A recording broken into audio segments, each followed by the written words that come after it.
Cette chronique vous est présentée par Napa Autopro en collaboration avec Desharnais Pneus et Mécanique. Pour le service, la mécanique, les pneus, Desharnais, c'est juste parfait.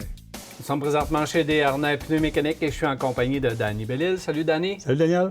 Alors Danny, aujourd'hui on va parler d'alignement et pour ce faire, tu nous as apporté une voiture téléguidée pour ce faire, mais c'est pas ce qu'on a de besoin, on a besoin de ses composantes. Exactement. Alors pourquoi c'est important l'alignement, Danny?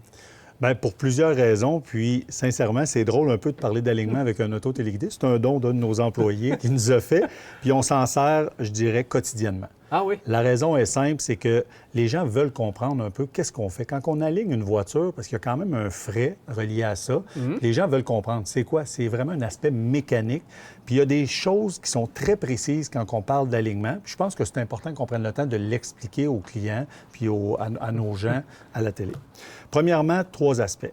On va parler de la chasse, on va parler du carrossage et on va parler du parallélisme. Bon. Premièrement, la chasse. Ouais. La chasse, c'est probablement la géométrie qu'on peut à peu près pas toucher sur le véhicule. La chasse, je m'explique, c'est le positionnement des roues, c'est le trait carré du véhicule.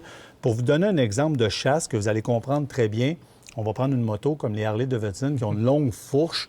Souvent, les pneus, si on prend le temps de regarder ces pneus-là, de ces motos-là, sont très usés sur les côtés. Il y a une raison à ça. Ils ont une chasse. La chasse, c'est ça, c'est que la roue va se porter très loin en avant. Donc, quand on va tourner les roues, on va virer sur les flancs ou sur les épaulements du pneu. Donc ça va chercher à user le pneu prématurément au niveau de l'épaulement. De là, les rotations, qu'on pourra parler un petit peu plus en détail tantôt. La chasse, à peu près pas de contrôle pour varier ça. Seulement des légers qu'on peut faire. Vous ne pouvez pas changer les roues, évidemment, le positionnement des roues sur le véhicule. Si vous vous rendez compte que la chasse n'est pas normale, c'est qu'il y a eu impact? Il y a eu impact. Puis ça, on va le voir, sincèrement, avec les rapports d'alignement, c'est tellement précis maintenant. On est capable, en sortant un rapport numérique d'alignement, on est capable de voir s'il y a eu un impact au niveau du véhicule. Souvent, on va demander aux gens, il y a un problème au niveau de la chasse, est-ce que vous avez un impact? Non, pas nécessairement. Ça peut être juste un très gros nid de poule sur une des roues seulement, peut faire reculer un petit peu une des roues avant, même la roue arrière. Ce que ça fait, c'est que ça va créer une usure prématurée des pneus, ça va donner un comportement du véhicule qui va être quand même assez désagréable. Donc, la chasse, oui, on a une légère marge de manœuvre en reperçant un petit peu, on peut aller chercher quelques millièmes, mais très peu. Les 2 aspects où on travaille beaucoup plus, ce sont et le carrossage et le parallélisme. Pour faire ça simple, le parallélisme, c'est vraiment l'ouverture ou la fermeture des roues. Donc, les autos, à l'origine, vont venir avec des spécifications fabricants. Pourquoi? Pour une tenue de route sportive, pour une tenue de route plus, je vous dirais, plus promenade, un peu plus confortable. Mais oui, les autos, exemple pour prendre les autos européennes, vont souvent avoir un parallélisme légèrement ouvert quand on va embarquer qui va se fermer un petit peu. Puis, par contre, l'usure des pneus, un peu plus rapide au niveau de l'épaulement intérieur. Il faut faire attention. Quand on parle du carrossage, le carrossage, c'est vraiment l'inclinaison des roues vers l'intérieur. Encore une fois, les véhicules sportifs vont avoir un carrossage négatif, donc on ferme l'angulation. Ce que ça permet de faire, c'est une tenue de route très, très précise, va bien répondre, mais encore une fois, le produit qui est le plus sollicité quand on fait ça sur le véhicule, c'est les fameux pneus. De là, l'importance de faire une bonne géométrie. Donc, un problème sur une voiture sportive, c'est que le pneu a tendance à redevenir plus droit, donc vous devez le rentrer un peu.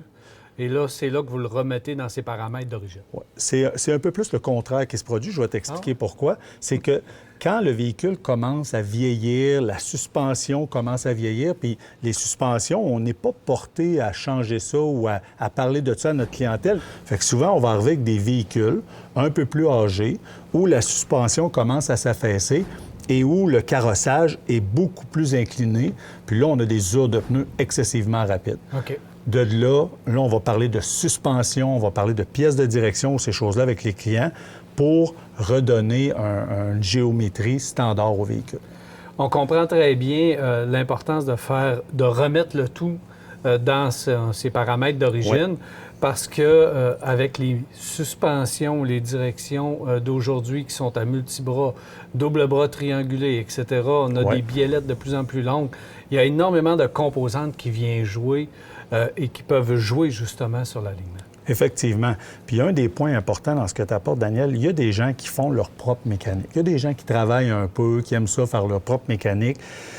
Un petit conseil que je vous donne, c'est que si vous voulez faire votre mécanique, il n'y a pas de mal à ça, mais au lieu de nous apporter le véhicule pour faire l'alignement, apportez-nous le véhicule pour qu'on soit capable de diagnostiquer votre véhicule, de faire une vérification de conduite pour dire c'est quoi les morceaux à changer. Oui, on le fait en magasin, puis on est capable, puis on fait un très bon travail au niveau des changements de pièces, de l'alignement, mais on ne peut pas toutes les faire, puis il y a des gens qui vont continuer à le faire. Par contre, ce qui est déplorable, c'est quand les gens arrivent ici pour faire un alignement suite à quelques pièces qui auraient changé à la maison, puis nous, on est obligé de les retourner avec seulement une vérification de conduite parce qu'il y a encore des pièces à changer, puis de faire un alignement quand on a des pièces défectueuses ou des pièces lousses ou usées, ça donne rien. Le but de l'alignement, c'est très précis. Là, on parle de 32e de pouce ou de millième, ces choses-là. Fait que vous comprenez que des pièces lousses, même si on aligne le véhicule correctement dans les spécifications du fabricant, si les pièces ne sont pas parfaites, ça ne fonctionnera pas. Quand on fait faire l'alignement, est-ce qu'on attend que les pneus soient usés de façon inégale? C'est quoi les signes où on le fait d'emblée à chaque année? Bien, je pense que de prendre cette habitude-là, de faire un alignement une fois par année, c'est le minimum. Les gens roulent environ en 18, 22, 25 000 km. Je pense qu'un alignement, c'est de mise. Puis, vous allez le voir. Puis, l'avantage, c'est que maintenant, avec tous les rapports qui sont bien détaillés, chez Desharnais, si on n'a pas touché aucun correctif, qu'on a seulement fait une lecture d'alignement, puis qu'on vous remet un rapport, parce qu'on remet un rapport à chaque client, puis on va charger un diagnostic d'alignement qui est la moitié du prix. Donc, de faire vérifier ça, c'est beaucoup moins dispendieux. On en parlait dans des chroniques précédentes. Des fois, les préventions, comment c'est important, comment ça peut nous faire sauver de l'argent.